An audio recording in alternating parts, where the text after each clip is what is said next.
Hi, I'm Diane Marie Collins, and I'm here visiting today with Evelyn Dennis. She is a model for artist Ed Copley. Hi, how are you? Hi, I'm good, thank you. Welcome. I am so excited because you have been featured in several of Ed's paintings. Tell me about the different characters you've played. I have been a sorceress. I have been Helen of Troy. I've been a cowgirl, and then I've also been featured in a couple of classical paintings. What was your costume like for, I don't know, Helen of Troy? Helen of Troy, it was a long, almost like a drape effect, like a golden color, with some really unique jewelry.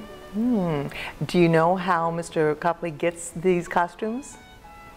I know sometimes he buys them, rents them, has them made. Several different sources. Talk to me about what's a modeling session like. Well, depending on where Ed gets the costumes, one time I met him at the costume supplier, and he had picked out some costumes that he was interested in, so I try them on, and he always has ideas of what he wants the paintings to be, and so I just try them on. If they work, then he rents those, and then I meet him, and he always has unique pieces of furniture and props, and so he just goes through the process, and he has sketches, so he has me pose for the different ideas that he has from the sketches. So he's pretty detailed about what he wants and where he's going with you. It's not like he says, oh, strut around and let me look. No, he's very, very detailed. Yeah, okay. He said, this is what you're going to do, this is where your hand's going to be, this is how your hair is going to be. Yeah, he absolutely knows what he wants. Oh yeah, I see it in my mind right off the bat. I know every little detail that I'm after. And when I bring my models in, they know that I know what I want. And it's easy to work with them. And I always look for girls that have never been a model or haven't posed for another artist, because they're more natural. If you try to go through a model agency or something like that, they've got their stance, their walk, and then they overpose for you. And that's not what I'm looking for. I want a natural person that's just, it comes off more natural and it looks more real. What is the time frame? How long do you sometimes spend doing this? Usually it's just an hour or two, because he has an idea of exactly what he wants. It doesn't take very long.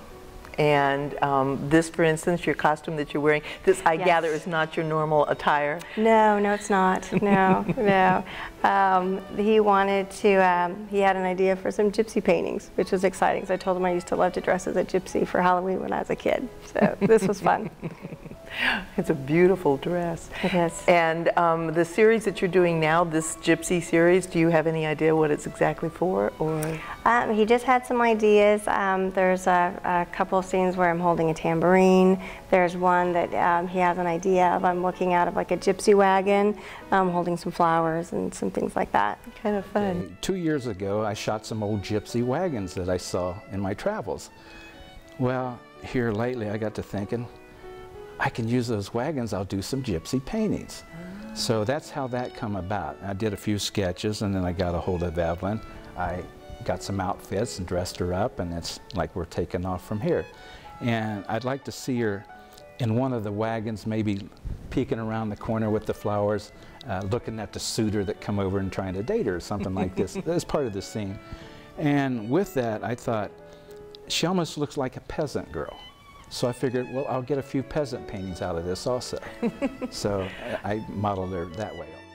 Well, thank you for spending some time explaining the whole role of modeling. You're welcome. Okay. Thank you, and we'll be back.